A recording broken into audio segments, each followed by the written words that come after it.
You start a track league to save the sport and no one shows up.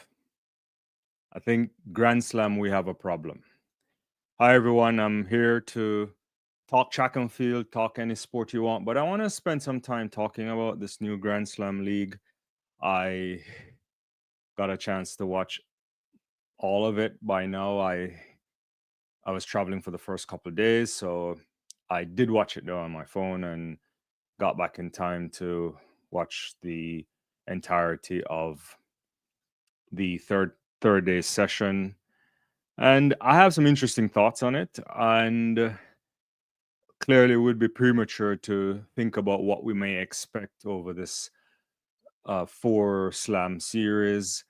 But there's a couple of things that stood out and things that I believe I hope works out in the end. Because the first thing I want to do, and I don't want to start off thinking that I'm a hater or anything, because I'm not, is when you try to break the mold and you try to do interesting things in the sport of track and field, there's a level of credit that you need to get. Right? It's a conservative sport. It's a sport that doesn't always offer the things that athletes want in terms of elevation. So Michael Johnson there and the whole team are trying something. All right. And they're luring athletes in a way that is a significant level of prize money, right? If you are one of these group winners, you walk away with $100,000, and there's good money value there all the way down to whoever finishes in eighth place in each event. And when you think about that, that's a $12.6 million prize money that's being awarded across the various slams. And on top of that, there is compensation that athletes would have gotten for showing up, their appearance fee, all of that kind of stuff. So you got to give them credit for that. But as I watched the first slam and they put it in what people like to call the sprint capital, Jamaica, Kingston, Jamaica, you can't help but be upset, disappointed, the word you want to use, with the turnout. Because at the end of the day, sport is about spectacle. So those of us watching it on television, those of us watching it on streams, you also get a high level of buzz because you see people in the stands. And the national stadium in Jamaica is what, 30 something thousand. And you can't really get a lot of people there. That is a challenge, massive challenge. I think there are different estimates on how many people are there. But when you have an event that is supposed to be profit based, because hey, you're paying out a lot of money and you are opening it up for people to come for free in the bleachers, and it's still not coming in droves that will get people in, this is a massive, massive problem. And I have a lot of thoughts on this, and I'll get through it. All in the game, what's going on?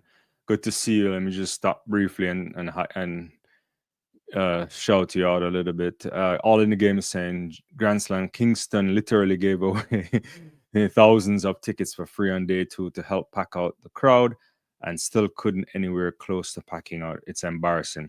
It is. Here's the thing. And I want to break it down because I really toyed with the idea earlier of kind of thinking about what it means to be revolutionary, what it means to create new change in the sport of track and field. And before this even started, I was saying to myself, is this going to go belly up? Because these guys start with $30 million. All of that is probably wiped away already because the prize money alone is just a lot. They're spending money on infrastructure to get different partners in. Apparently, they spend a significant amount of money to upgrade the track or assist with the upgrading of the track in Jamaica, which is farcical. And they're putting a lot in it. And I have to think that what they saw when you think about track and field in Jamaica, is everyone gets hyped up on the boys and girls championships. So they think that's the spectacle you want. So it makes sense to go there if you are a marketing guy from a marketing perspective. You start a slam in Jamaica, you're going to get a raucous crowd, you're going to get a knowledgeable crowd, people who are going to be buzzing. And that sells television, right? You can do a lot of stuff, athletes running around in a full stadium or as best as you can. And hopefully that in a way will appease the investors, that will also make it more likely that they can secure more funding. And I got to tell you, an empty stadium is not something you want to see. They at this moment they needed to pay people to show up, right? Like it is really an interesting kind of thing. And uh, all the talk and all the build up and all of that stuff, we have to recognize. I believe Michael Johnson when he says, look, we have to pay the athletes, we have to do this, but sports is a business. And all the things he's saying, he's a marketing guy, right? We cannot be expecting him to say anything otherwise. So it's all marketing hype. It's all we can do this. They have everything in work, right? They came with the whole outdoor TV, the studio outside. They're hoping they set it up in a way where once you hit that pan, you could see a bunch of people behind. It's a whole production, and no one is behind them, and that's a problem. And they have all the equipment, all that. They have celebrity athletes there. I mean, I don't even know if they collected, $40,000 off gate receipts the way it looks. I mean, I don't know, but that's an interesting thing. All in the game is saying the most reliable track and field crowds are still European crowds. It's not even close. London Diamond League regularly gets 50K every year. It's true. You can't even get a ticket to go into that London Diamond League. You make a mistake and forget to buy that, you can't get in. It and this is I'm not even gotten to the point where I'm I'm gonna even talk about some of the structure of these events, but it's true. To break into the league of track and field to track and field is a very tough thing to do. Many of these top class meets, as you say in Europe, are long standing. And we not even have to only think about, say, Diamond League, because you got like, things like the Golden League in Ostrava or whatever. It's not Diamond League, it's Continental Tour. But they have a structure. There's a built there. And the difference between something like this is that even though we call it a Diamond League, everything is like independently run, right? It's a independent league under the same kind of heading, but they all do a different set of marketing. They have their own people. They work with the athletes that they want to bring. It's all interesting, and it's long-standing. It's tough. And here, the slogan "Only the fastest" it makes sense. I mean, you have to have a slogan. You have to have something, but you cannot. And I would like to know why they didn't make a bigger effort, right? Because you can monitor ticket sales, you can track all of these things, and they would have known that people aren't buying the stuff. Yeah, you should have done something much more innovative to get people in the stands, because at all costs you need people there just so the spectacle looks good on television. Because it didn't. And we can get in a few of the good performances like NASA. I don't know what she's on since Dominique from where was it in the DR, I think, then to Kingston, running that super time. I guess Wanyoni should get credit. Kung Fu Kenny. There's some good performances, but it's April. The World Championships is in September, so we're not. If you're a hardcore track and field fan, you understand that some of these performances aren't really something that you can really measure, but to see some of these things too also makes you wonder what's going on. But shout out to everybody joining on the live. Thank you for joining. Just kind of talking about my sense of the first slam of these Grand Slams, and it doesn't look good. I think it's gimmicky as well. I'll be honest with you. I don't know if you need a track meet for 3 days, because I have to tell you, from a television standpoint, I watch it on Peacock on their stream. the thing says starting at 3 o'clock or starting at 5 or 6, and they give me a whole 42-minute lineup of chatting with Sonia Richards Ross and what's the guy who won the 1600 and the 1500 in Brazil, and it's not doing much, and some behind the scenes and all of that type of thing. I'll admit, maybe I'm off on that because in many ways, if you want to grow the sport, maybe that's some of the things that might work well when they do it on terrestrial TV and for other fans. But for people like me, uh, it's not doing anything, and that just like holding up the entirety.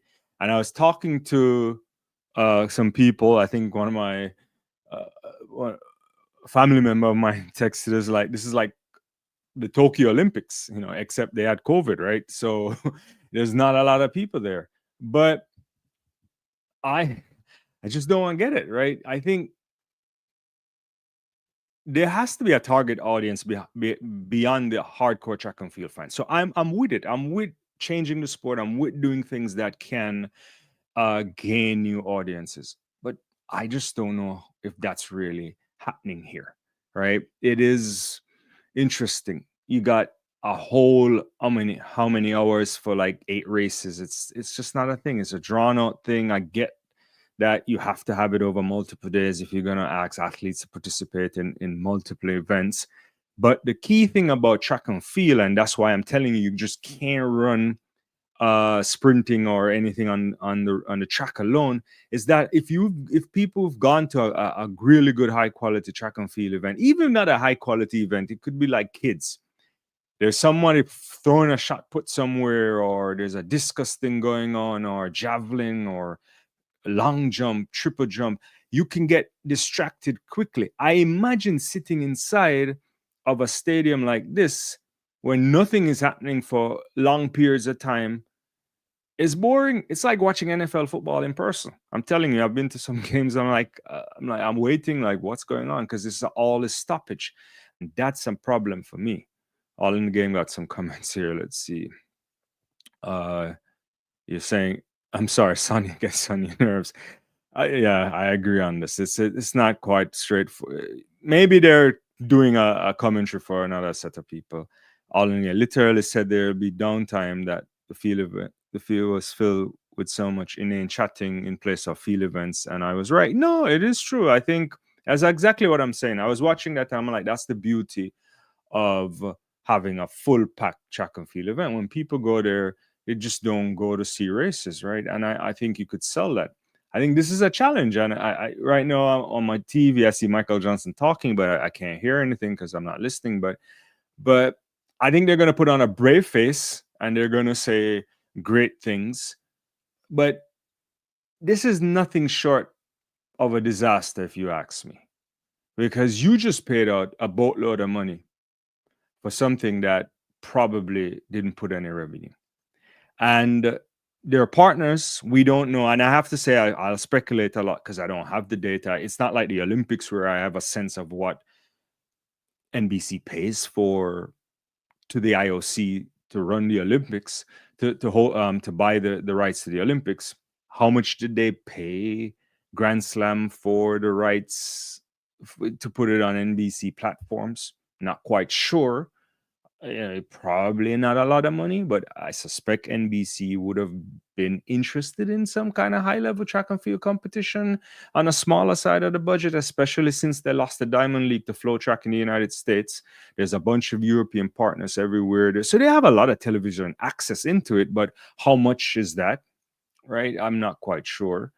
And it's hard to sell something that's not well established, right? So the TV rights, you can't argue around the TV things. There's no numbers to go against, right? It's not like the Diamond League and where they could potentially sell the rights a little bit much more expensive. It's certainly not a thing. All in the game saying must be cheaper than what they're paying for Diamond League, right? It has to be.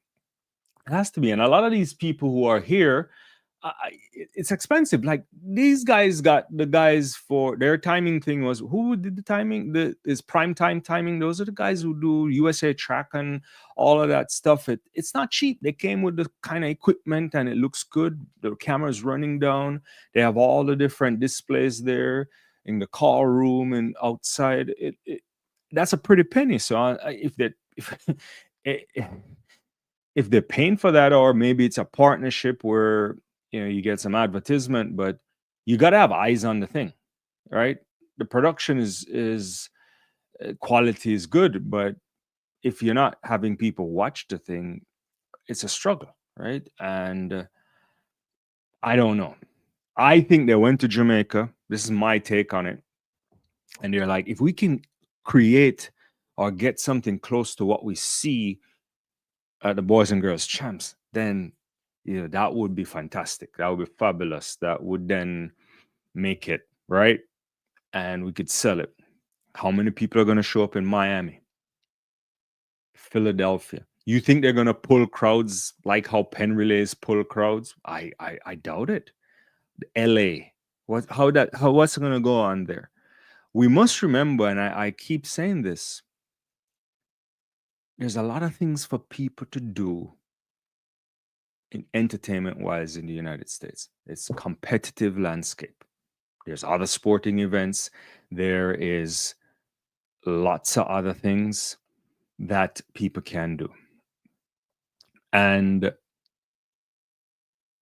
concerts, this, that. So you have to give them a reason to pony up the cash to come to this.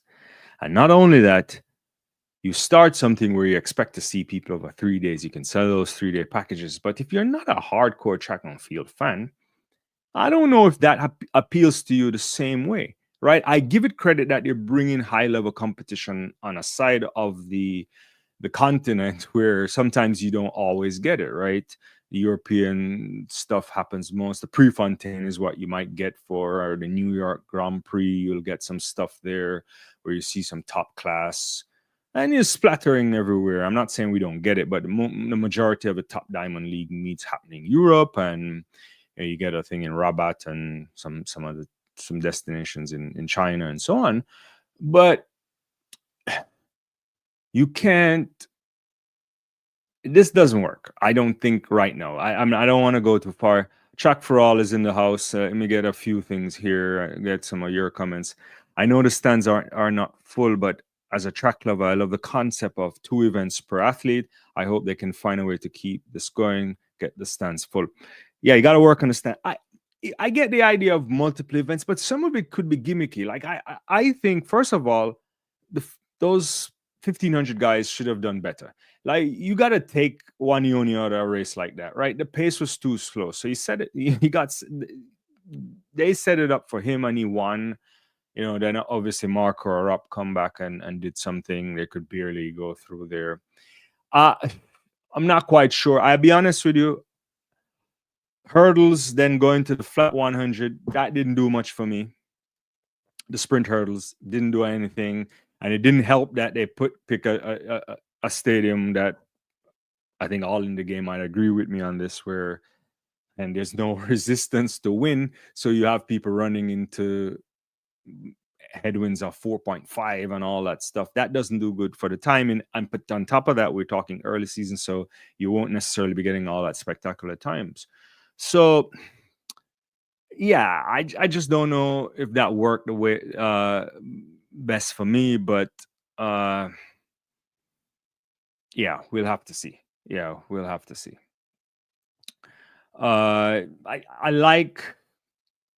I like the 2-4. That makes sense. So some of these things make sense, right? On a world-class day, 8:15 doesn't make sense in the modern era, I don't think, because the 15 guys aren't fast enough. They're just not anywhere close. If you might have one or two an outlier here, but they're not on average fast enough to be competitive in that space, right? So, and then if the 1,500 guys had really paced that thing better and force an 8 guy to try to go to a 3:30 pace or 3:29, you run the belly out of them, right? it's interesting, you know. Yeah, it's interesting. Let me see. All in the game is saying, if I remember correctly, GST is set up to lose money for its first 3 years, and it's expected to turn a profit in its fourth. You hope. You really hope. Uh, you hope. I mean, I think yeah, it's a startup. The prize money is really high, though. You know what I'm saying? Uh, I mean, people floated 30 million. 30. I'm just looking at Sydney there again, who was fabulous over both events here. Uh, Prize money is not, it's not for the cheap, right? And yeah, you hope that the best way in any sport, you don't make the money off the gate receipts. Obviously, it's a television. Not talking anything new here. You have to sell the rights on TV, but you have to have people inside the crowd. So going back to Track for All, you like it because you're a track fan. You'll probably hunt down track anywhere you can get it. I don't think this event is for us and the people who are lovers of track and field. If it's going to be successful, it's going to be for that large percentage of fans that show up every 4 years to watch an Olympic game. They watch the Olympics, they get excited, they become your most annoying friends because they're talking stuff that they have zero idea about because they never follow these people for a long period of time. But it's good. They're there, they spend 2 weeks, and the track is the highlight of the Olympics. You got to take off a lot of these people off of the who are casual fans and transform them into hardcore fans, because they're not going to make much more money off of us. First of all, I'd even pay an extra penny to participate in this because I already have all these streaming platforms here, right? Maybe I watch a couple more ads or something that might help things. So I hope it works. All in the game, it says a 2-day meet is much easier to package than a 3-day. I agree. They have to. I think 3 days is wild right now, literally wild, especially. But I understand why you need the. I don't know, actually. Yeah, I think these guys could come back quicker in some of these events. You will get some struggle, but I think you could pull this off in 2 days. You should be able to pull this off in 2 days. It's just 8 events is just not enough for that tight package. Cut out half of that talking too. It doesn't make sense to me, but we'll see. Yeah. All in the game. Miramar, Florida is the next GST, which has a capacity of 5,000. If they can't pat that out, they're in serious trouble. Yeah, I saw the Miramar. Yesterday they had that the event there in there. There's also another interesting track that they just laid on a few years ago. Saw Julian Alfred yesterday winning. And yeah, that's a tiny stadium. If you can get people there, that would be a better package, right? In terms of it looks better, right? Even if they had 15,000 people inside of the national stadium, it would look kind of it would look sparse. But at least they could have maybe gotten them on the lower end, do some camera tricks to avoid the top stuff, and it would look better on the eye, right? But it's interesting. Yeah. Uh let's see. The original BI Strong says Canada played the Grand Slam track, and in between races the sound was on mute. All in the yeah. Mm, interesting. Actually, a couple of things on Peacock went mute for us too. You just saw things going on, or maybe I was misinterpreting. It's just like there was no sound after a while. So I have no idea. Yeah, yeah, yeah, yeah. So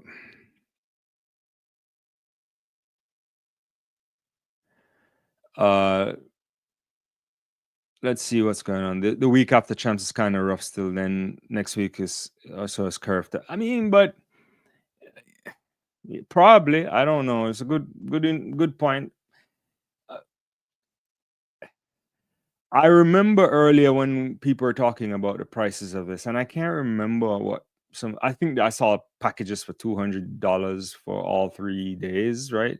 But you could go much lower in terms of how much they were selling the tickets for. I don't know. Perhaps if they had, I don't know if it's star power why they couldn't pull. They had good people there. Sydney was there. I don't know if who they wanted. I mean, it's expensive though, right? Especially if you think about people who you know trying to make ends meet. So I really don't know how much. I don't want to talk out of turn here, but I remember looking at some of the prices, and some of the package deals look a little bit more expensive than maybe the average Jamaican might be willing to pony up, but I don't know. And even when you give away free stuff, right? The trip to go to an event is more than just getting in, right? You gotta drive, park, pay for food, do all that stuff. It can run something. I get it. They should have given away these things a long time ago. All in the game sense. So basically, there's time in the schedule for field events if they really wanted it. It is. I think I remember when early on people were asking Michael Johnson about the field event stuff, and he was like, "No, just the sprinting and whatever he's talking about." But I think I think part of their challenge, if I'm being honest, is that if you include the field events and other things, then you have to either pay more, and they don't have that. I don't think that's in the model. I don't think that's in the budget, right? Or you pay less, right? I think 100,000 sounds good, right? Like that's a really good marketing number. You sign up. I don't even know what Sydney's contract with Grand Slam is. I bet it's a pretty penny. She's the first athlete that decided to go with them, right? So she's probably getting something, or maybe she's getting stakes in the league too. Who knows? But it's you have to pay people to come from to do this, and there's some athletes who are watching by, right? They couldn't pull Noah, they couldn't pull Grant Holloway. I didn't see some other athletes, so it's not easy to pull these athletes, at least to be a part of the as a part of the racing structure, and not, I guess you can pull an athlete here and there as a challenger, but it's not cheap.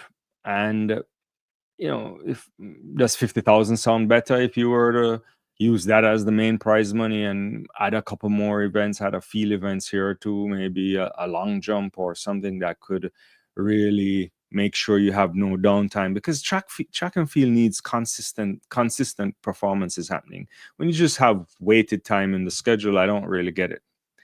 uh Yeah, but I think they set that up there, the original. They field events could have happened. They just never wanted that. It wasn't a part of this, and isn't their right to do that? I have no qualms about what they want to do. They're creating a product. They think that's the right thing. I suspect they had some research behind it. And we'll see if people buy the product, right? That's the big thing. All in the game saying they would have to lose the 3-5. I agree for a 2-day meet, or change it to 15-3, which could manage get a Jakob could maybe get Jakob interested. Makes sense, yeah. Yeah, they could probably do a 15-3. That makes sense to me. Uh yeah. Yeah, because you can't do anything. Yeah, because you can't go even to 10-5, because there's no way you can run that over 2 days. No one would subject themselves to that either. Yeah, it's unless it's running at, yeah, it can't, yeah, it just can't happen.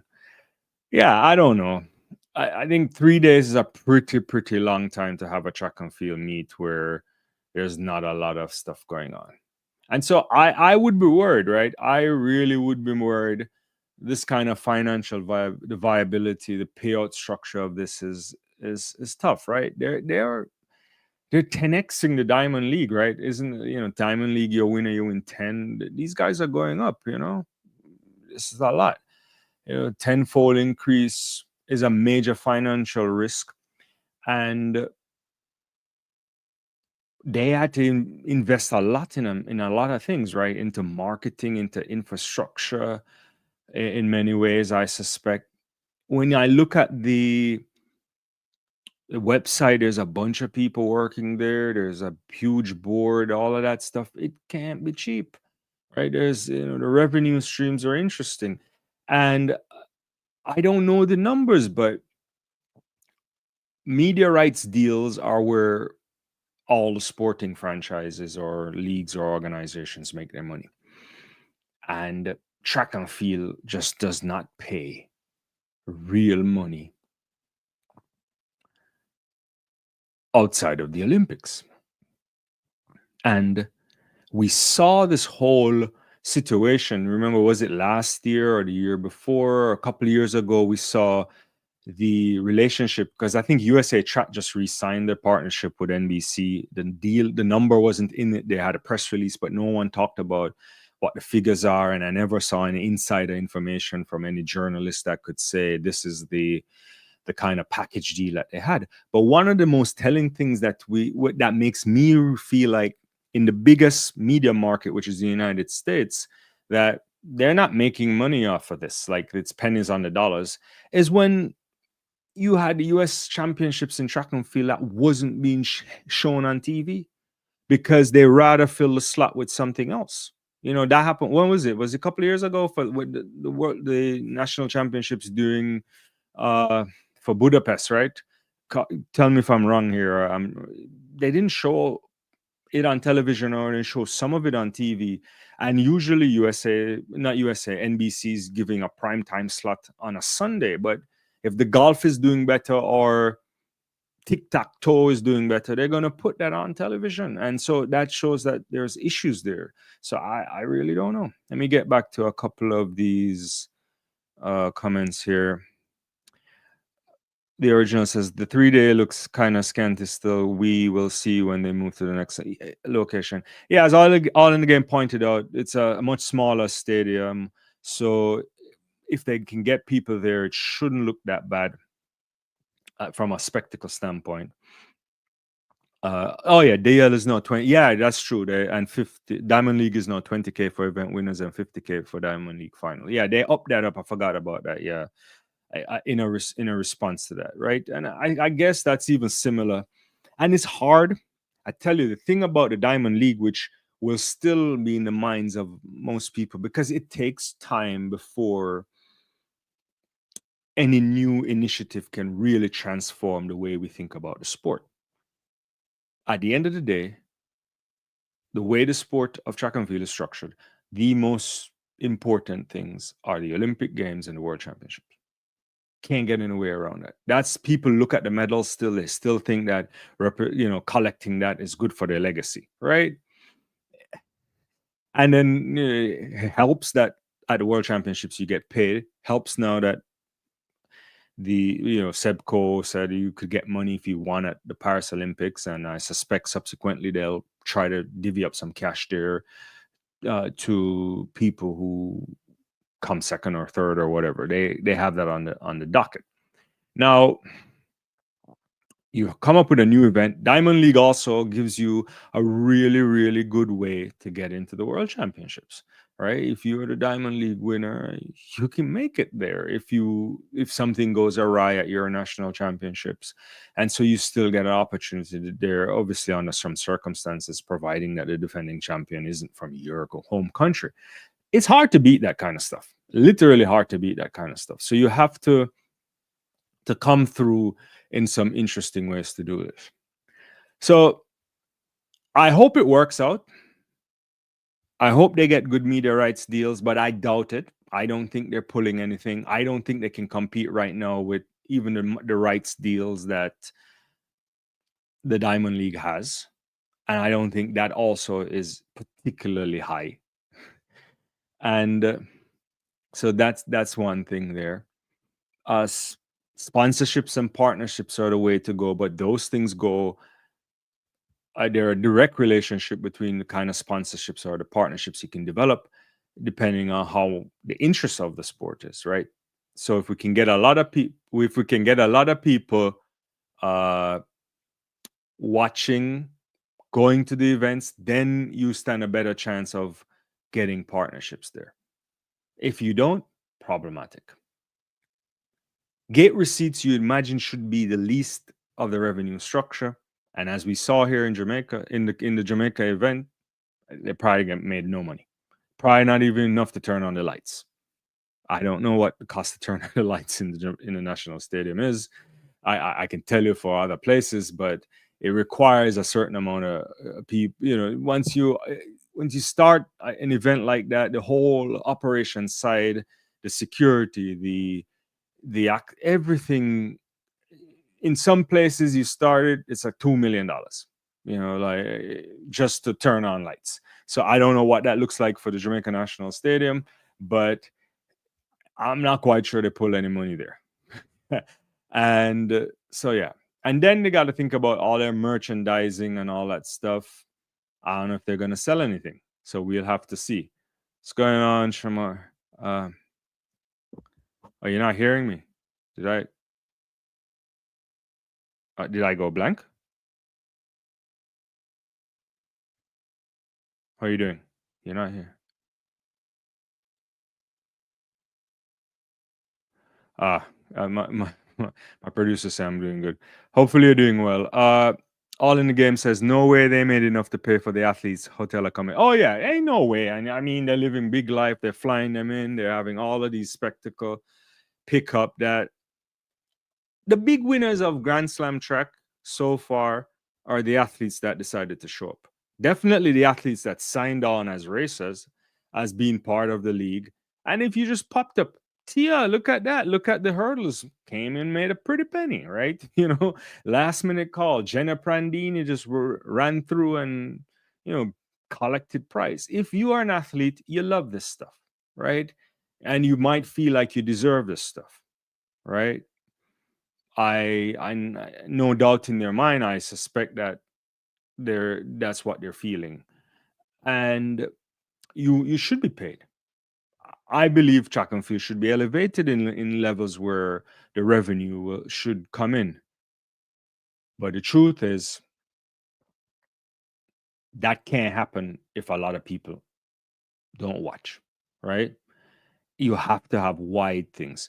You think about it, track and field in general need a revolution the way road racing works.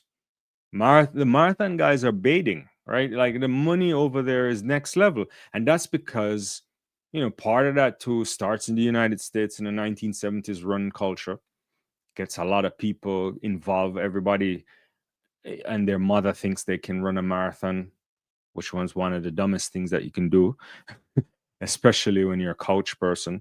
And but more specifically, there's so many eyes on that and people participating. Everybody wants to run at these things. There's a buzz around it. So, and the TV thing is there.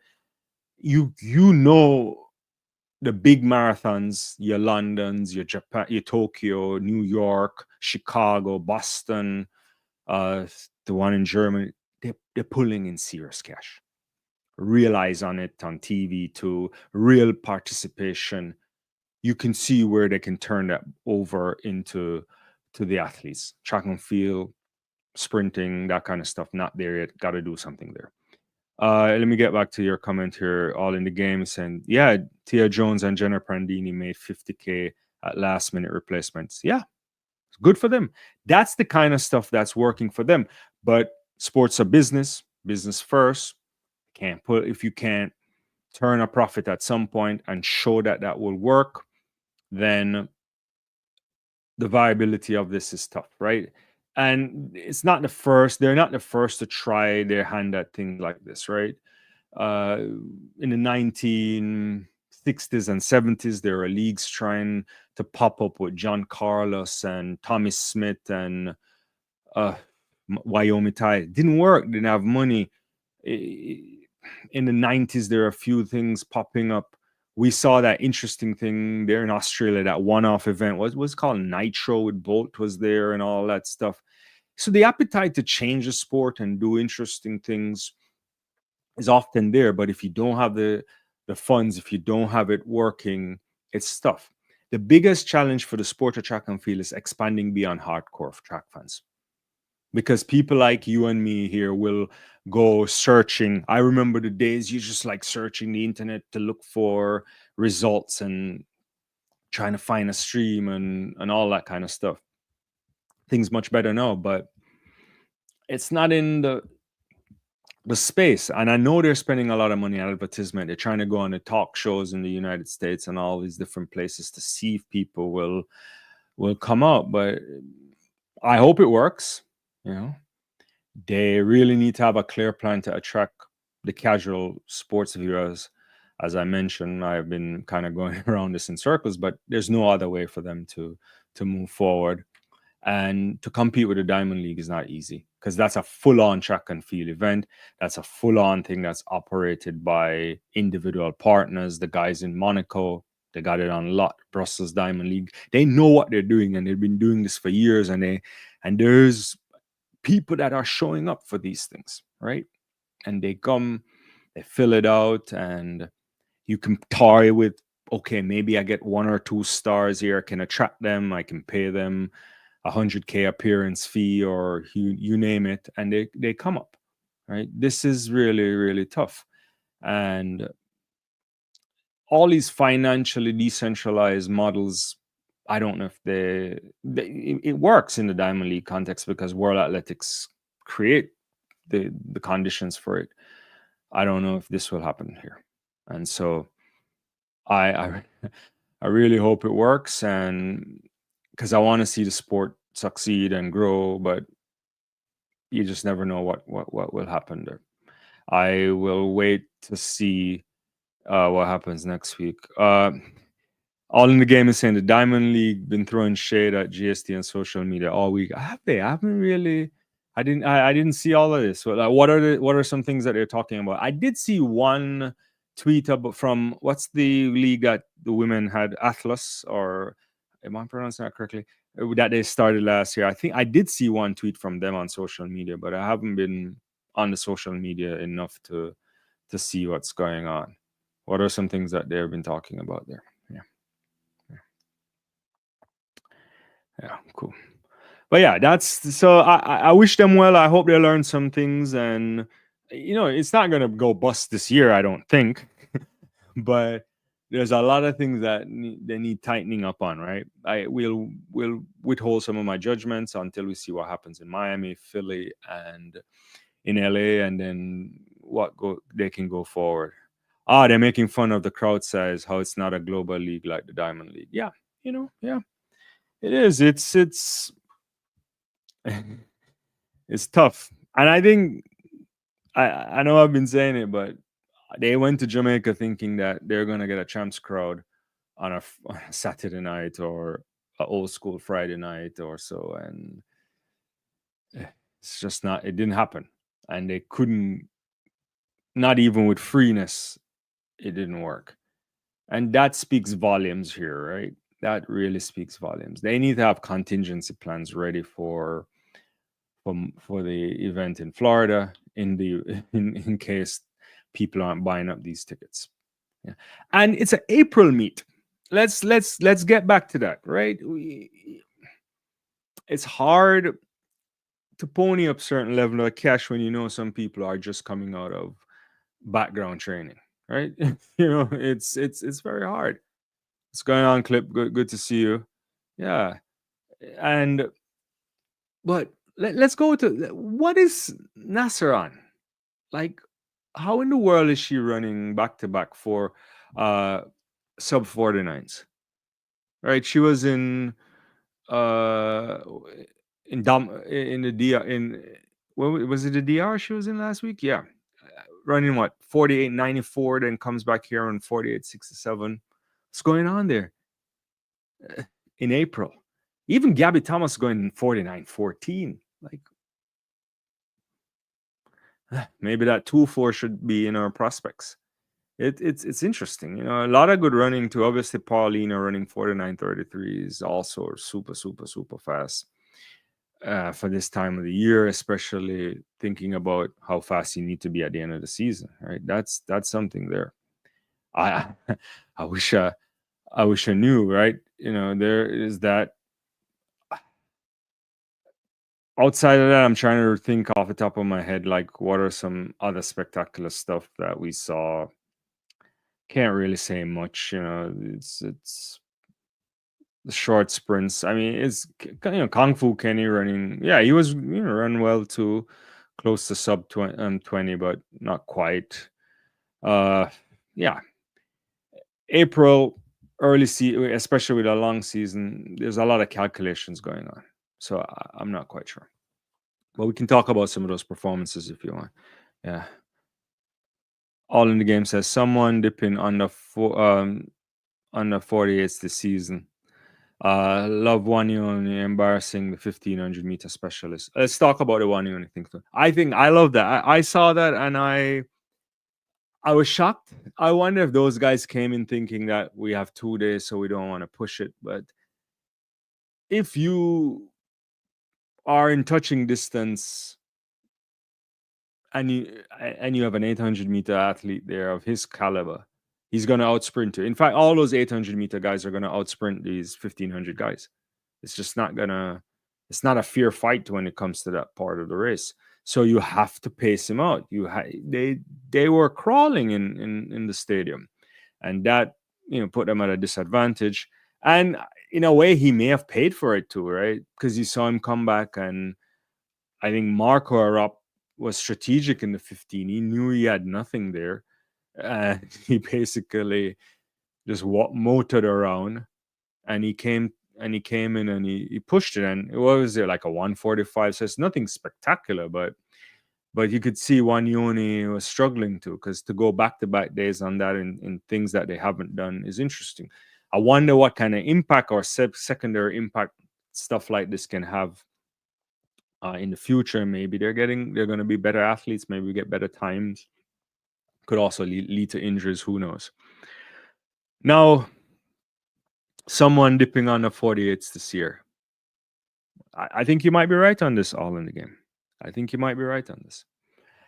I wonder, I remember some years ago, you and I talking about the women's 400-meter world record, right? And that's something that's a record that I've been saying shouldn't be on the books. It's something that I always wondered, like, what should we do there? But are we at the point where we will see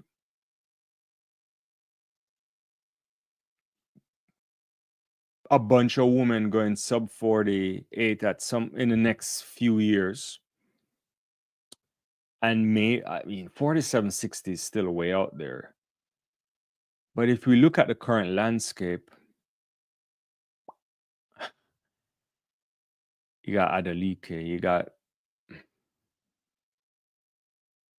Paulino, you got a bunch of athletes in the mix too. Sydney, if she ever focuses on it, is definitely a low 48, sub 48 athlete as well. If we get a situation where you got 3 women capable of going sub 48 on a regular and a bunch on the 48 lows, are we getting to a point where that world record is in sight? It's an interesting thing. Yeah. I just don't know. All in the game. Paulina ran 48-17 in a rainy Olympic final. Yeah, and I never thought that was the greatest race we've ever seen. In fact, that's a world record for me, right? Because that went better than Perek's run, right? NASA and Paulina dipping on a 48 this year.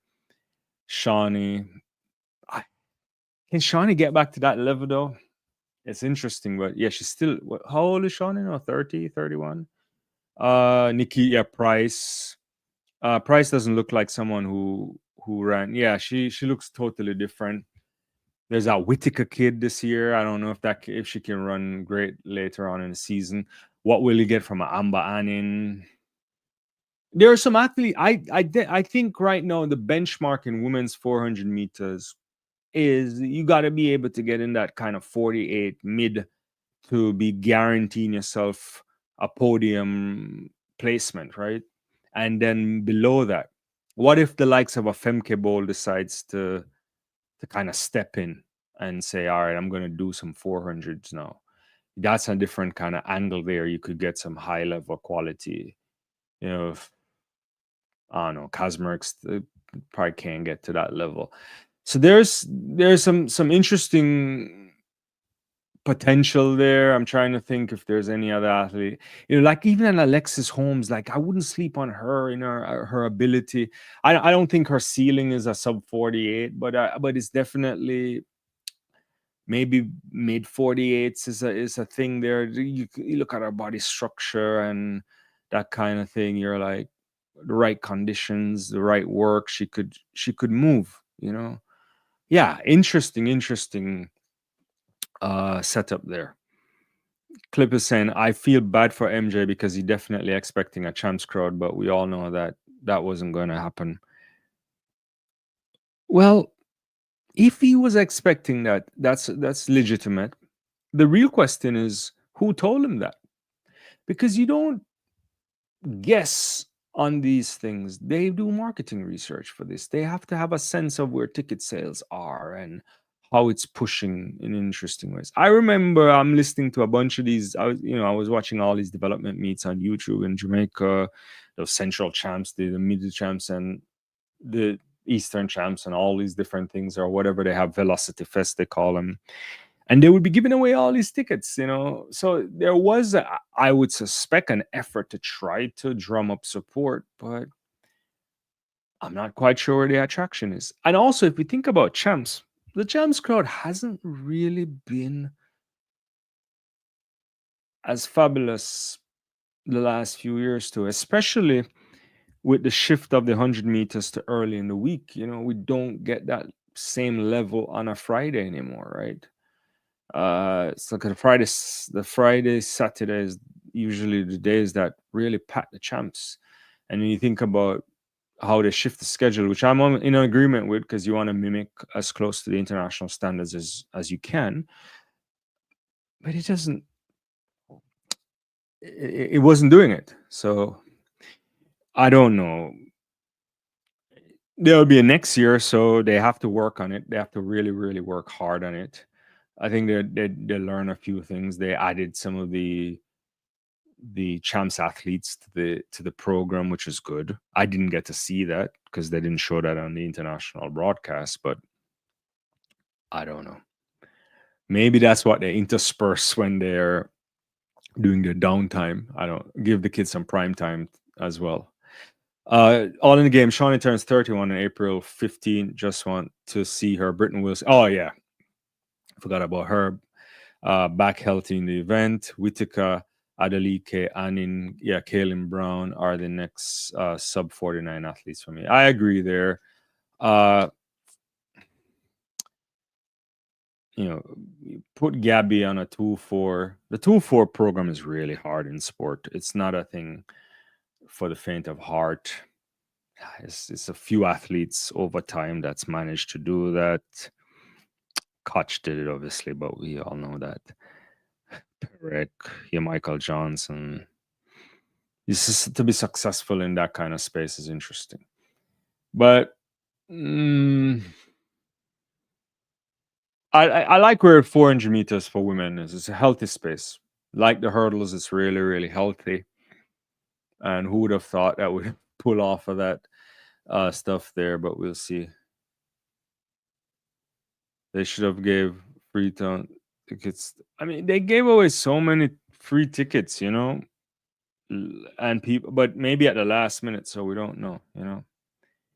Paul says the 100K for the Grand Slam winner is a lot of money in track and field. Hopefully, this kind of payout can attract more elite athletes in the future. Well, the concerning thing, Navar, is that there's only so many athletes they can pick off, right? And it's not only just the payout, right? Because if you are attached to the slam as a part of it, as part of the, what is it, the 48 people who say they always have to show up, they're contracted to it, right? That's the word. If you're contracted to it, then you're getting a little bit more money than just the winning the prize money. There is a negotiation going on for your appearance to be associated with the league. And there are a lot of things you have to do, right? You have to give them access for a lot of image stuff, media. You play the game when you do that, but you sign on the dotted line. So it is interesting there. I suspect that the later slams could, put you in a situation where you could pull in a surprise top class athlete that can come into the mix as well. But let's play it out hypothetically. So your 100 meters is going well, but say by the time you get to, when is LA? Is LA the last one or is it Philly? I can't remember now. You're getting close to that. You have a couple guys that start to run the 100 meters, like say Akishane Thompson is popping some 9.8s or 9.7s, and you lure him into that kind of stuff. I suspect you have to pay him a pretty penny on top of just the opportunity to pull off $100,000 as a price, right? You see, so I don't know. It's good for the athletes to get money, but it has to be sustainable. And maybe I'm not seeing it yet, but hopefully we'll see it. Yeah. Clip said they should have announced free tickets during champs. I think that's true because they would have known at that point where their ticket sales are, right? And maybe they should have started to give away the tickets there. They should have run through and give away like 5,000 tickets one time, right? Because they know even if you were in a position, it's a 35,000 seater stadium. So you should have like gave away some tickets, That's what you should have done. Uh all in the game last, yeah, LA is the last GST meet on the last weekend of June. Right, which sets you up to about a month away from the championships, right? For getting to the world championships. So the national championships then. Yeah, so it's like a month away from that. It's interesting kind of a track and field year. But yeah, we can continue to talk about a couple of interesting things that was happening recently in track and field. I might switch talk quickly. As we all saw earlier this year, World Athletics had a commission and a report about what they were going to do for the female category. And then, now after the World Indoor Championships in China, they announced a bunch of interesting stuff. And I want to talk about a few of those things. And one is they're now moving to sex testing policy for female athletes. And Sebastian Coe, who failed in his attempt for the IOC presidency, which is an interesting thing. I don't think he would have won, but I didn't realize that I thought the IOC presidency would have gone into the 2 rounds. So Christy Coventry winning that in round 1. And I kind of shocked that it didn't go into the second round, where Samaranch's son would kind of play some political ties as well. So you have to think that Thomas Bach really did a political move in the early part. Not that Coventry can't win on our own. I'm not trying to say that, but there's some interesting dynamics there. But back to the World Athletics. So Seb Coe says they're going to do a pre-clearance test for female athletes. It's going to be mandatory but non-invasive, and you only have to do it once. So they could do it from like a cheek swab or one of these dry blood spot tests, and it's going to be interesting, right? I suspect they might be starting to implement this by the time we get to the World Championships in Tokyo in 2025. So this, in a way, is for the DSD athletes.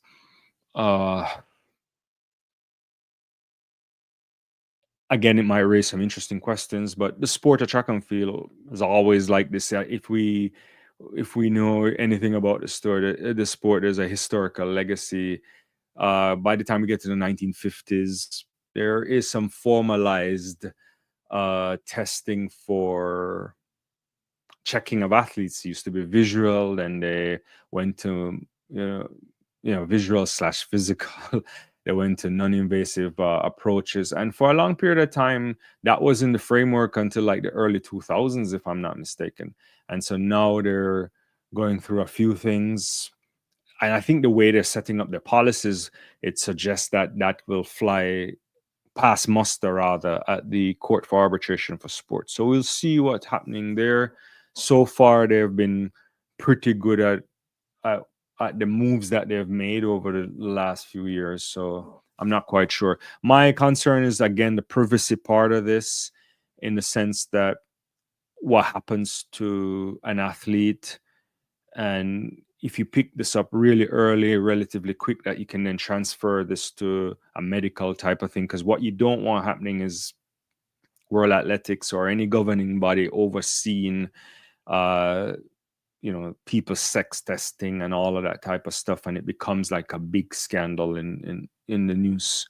You don't want like a reoccurrence of a Casta Semenya, in the sense that her situation become this big hullabaloo and shame and all that, right? You want to get that figured out early enough that you can work around it, and we never knew about it, right? That's the kind of situation. So I don't know if that's going to happen, but we'll wait to see. But that was one of those kind of big things that came into the whole uh, new policies from World Athletics, which is interesting. Let me go back to this quick comment before I touch on another couple of things here. Clip is saying, I'm satisfied with the Grand Slam and its format, and I'm fine. I finally got to put it in bets on track, so it's A+ for you. Interesting. Yeah, they do have a betting partner. Fundamentally, I'm not sure if I like betting in sports, but that's a different story. I'm sure, as they like to say, bet responsibly. Uh, yeah, it's I guess the format competing over two events is okay, right? I think that's interesting. I like it in some ways. It's just that, like, if you do hurdles, then you go flat 100, you're just not going to get really spectacular times, I don't think. Could be the same with the men. That makes that race seem really great for me, right? But I but some of the other things are tailor made for it, right? But we'll see. There's another thing that came up that I'm not sure I understand what World Athletics was doing here. So World Athletics decided to make the 300 hurdles an official event in track and field. So obviously sometimes people run the 300 hurdles for different training purposes and so on, maybe whatever. Now it's gonna, and by making an event an official event, then the parameters around that really makes it structured for world rankings, and they have to do all the statistical tracking that they would do for other events similar to the 400 hurdles. And they'll work with some world best times that are currently on the books until they probably transition into a world record at some point. So it will take a while for people to get used to the event, realizing that it's a thing. So I think they'll keep the world best times from Femke Bol and Carson Varham, which is what, like 36:86, and Varham, what, 32:26, I believe. And then they'll figure out a time for getting this to be an official world record. Right now, they don't think they're going to have this at a major championships. But why are we having a 300-meter official 300 hurdles race? If they really wanted to be innovative, they could have done a 200-meter hurdles, and I would buy it. I would be like, okay, I could see it. You could get some wild stuff happening there. Some people just like running around. It's almost like a sprint hurdles, but more. But 300, I don't know if I like that. It's interesting. The other thing that we'll see now is the mixed 4x1 relay. Are you guys excited for this? It's going to get debuted in the World Relays that's coming up in 2025. We'll see it also next year when World Athletics ends next season with the championships that they're proposing to end every season. That's outside of a major championship like the World Championships or the Olympics.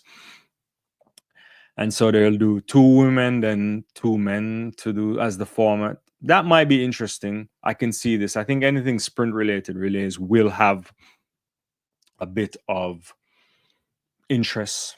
We'll wait to see. We'll definitely wait to see. And by extension, they had announced a bunch of major events coming up as well. So Botswana gets a World Relays next year. I think Bahamas gets the World Relays again in 2028. They also divvy out the race walking championships that will be in Brasilia next year as well. So some interesting things there. Clip is saying, let me see what you have here. the 4x200 would have made more sense than the mixed 4x1 and the 300. 4x2 is yeah, you're right. It's interesting. I yeah, that could be that could be an interesting thing. That could be an interesting thing. Yeah, all in the game is also following up by saying much prefer to have a sprint over the 4x1 mix. Mid-distance athletes deserve to run global relays too. That is a excellent point there. Excellent point. Like a 2-2-4-8 is more interesting to me. All in the game is saying that. Yeah, no, that's not a bad idea, right? Yeah, yeah, it's not a bad idea. So like so you mean like so similar to how they run the sprint relay, the sprint medley in Jamaica, right? That's what they do, right? They do what they do 400, and they do 200, then the 800. That's what they do in the championships there. The sprint medley is kind of different at Penn relays, but I think the the medley relay rather. I think that could work. I think any that format that actually is a better idea than a mixed 4x1, because I think you know what's going to happen in this mixed 4x1 is batons are going to fly everywhere, because that transition from the woman to the man exchange, that's going to be problematic. They have to play it safe. It's going to need really conservative things. Yeah, I don't when they practice that run up, and how much time will they have to practice that too is an interesting kind of phenomenon. And when the outgoing runner has to leave, it's trying to balance that kind of Ooh, I think there's gonna. I don't know how many teams are gonna finish. Since Clipped is here, if there's gonna be betting on who drops a relay, I would put a high high high bet on a number of athletes not getting the stick around in a mixed 4x1. But you're right. All in the game, a medley, a sprint medley would really be a nice thing. That could really work, because we've seen it at relay carnivals everywhere. That could really, really work. Yeah. And the last thing I want to touch on too about upcoming stuff that I didn't get a chance to talk about was the the Australians have decided to build a new stadium. So if you were following, many people are thinking about one of the earlier bids, and they were working through for the Olympics that comes up after LA, was to think about renovating the existing stadium there in Brisbane, right, where the cricket is played.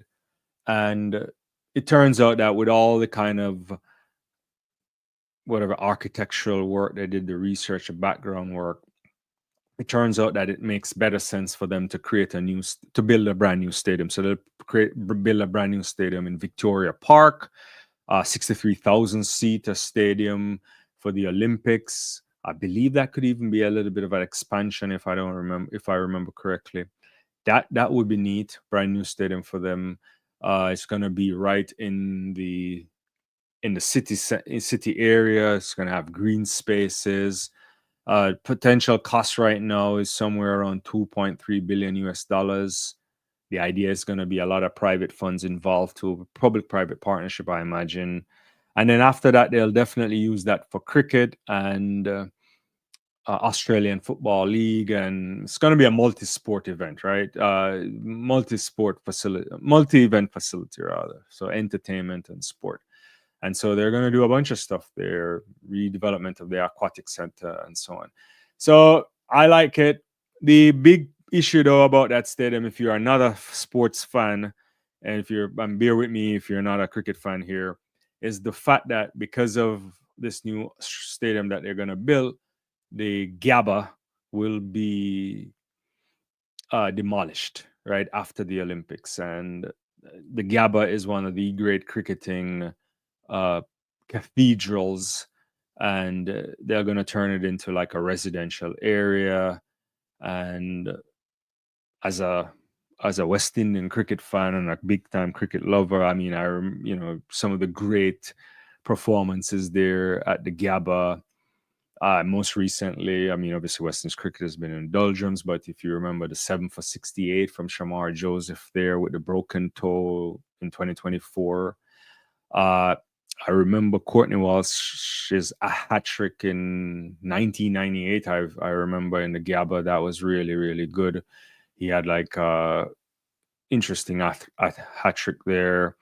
Yeah, it's a famous ground. It's the if you know your history, it's the Gabba in Brisbane is famous for the tide tests with where Garfield Sobers was there. The 1960 test match there, it made famous all over, and it's the first tide. It's the I think it's the only tie test in the history of cricket, right? You can draw in cricket, but this test was tie. I think West Indies made 453, then 284, and then Australia made 505 and 232. It's one of the greatest things. If you listen to calypso music or all of that stuff, you'll hear people sing about that tie test. But really interesting stuff that's going to happen there for the Olympics and so on. So we'll miss the Gabba and all of that, but I like the fact that they're getting something new and it will be fresh, but it's kind of ways away to think about that when we have an Olympics coming up in a few years in Los Angeles as well. Yeah, so interesting stuff. Anything else you guys want to talk about? I watched the stuff at Myanmar yesterday. Wasn't a great meet, but I think it was okay. I was impressed by Julian Alfred there. Sharika Jackson also coming back and finishing a race, not too far off from Alfred. There's nothing we really can read into this early of a season because you don't know where athletes are, but it was good to see Jackson running an entire race and finishing healthy and also participating in an exhibition 4x100 meters because there's a lot of scratches at that meet. But that was good to see. Alfred looked really good too in terms of our tone and so on, as if she's like ahead of the game. But to run that 300, she's running a lot more over distance races. I think Coach Flo really wants her to make an assault on that 200 meters as well. So we'll see. Interesting stuff there. In Florida, you always get fast times, mostly win-aided times as well. So yeah. Let's see what all in the game was. Just an okay meet. Yeah, Jamaican men 4x1 with Kishan and Anka losing to that was that was surprising because the baton exchanges were not even schoolboyish. They were a level I've never really seen. At that they were looking back. It was really bad. Terrible baton exchanges. But when Thompson got it, I thought he was going to close on the guy. And I watched it a number of times, and I don't think he closed the gap at all. Like, I think at some point he was trying, and then it wasn't there. He looked heavy to me. I don't know what your take is, but not. Yeah, I feel like there's some pounds to shed there, but I could be wrong. But it could be just how it came across on the television. But he looked a bit heavy, but it's April, so yeah. I see all in the game, the same thing. Yeah, never close the gap. Agree, looks heavy. So, and I was a bit surprised with what was it? Tina Clayton too didn't look so good. Her sister's been looking much better, but she had injuries last year, so we'll see. Uh, who else was there? Johan Blake is still running. There's a few things there, but it's hard to see. Yeah, saw Serena Cole and the other. Yeah, they look heavy too. So I don't know if they're just coming back to training and I don't know. Serena Cole too is the more I think about it, it makes me wonder if she should have kind of stuck on the long jump now. But it's still early. Still early. I shouldn't say that. I mean, but I don't know where her ceiling is. But I thought you could get her to be like a 10-8 runner. But I don't know. No, I'm not quite sure. But we'll have to see. Excuse me. Because you want a feel of athletes that can be in the mix for your relay pools, the competitive space. And Brianna, right? Brianna was there too, right? Was she there? Yeah. Did I see some, or I saw Brianna somewhere else? Like, no, I can't remember. My head is all over the place. But I don't know. Interesting times here is really, really early season, but I suspect we'll start to see some stuff. Anyway, guys, it was good hanging out. Thank you all for the engagement as usual. And if you're watching a rebroadcast, put stuff in the comments. We'll get back to it. I will be back again, hopefully very soon, later on this week and so on. Continue to support channel, and thank you for all the views that you give me and all the watching that's going on. We have some stuff on the channel, maybe some stuff that's of different sporting variety, but I'm always here for Chuck. So I'll see you guys next time, and yeah, have a good weekend too, and have a good work week as well. Yeah. All right. Bye bye.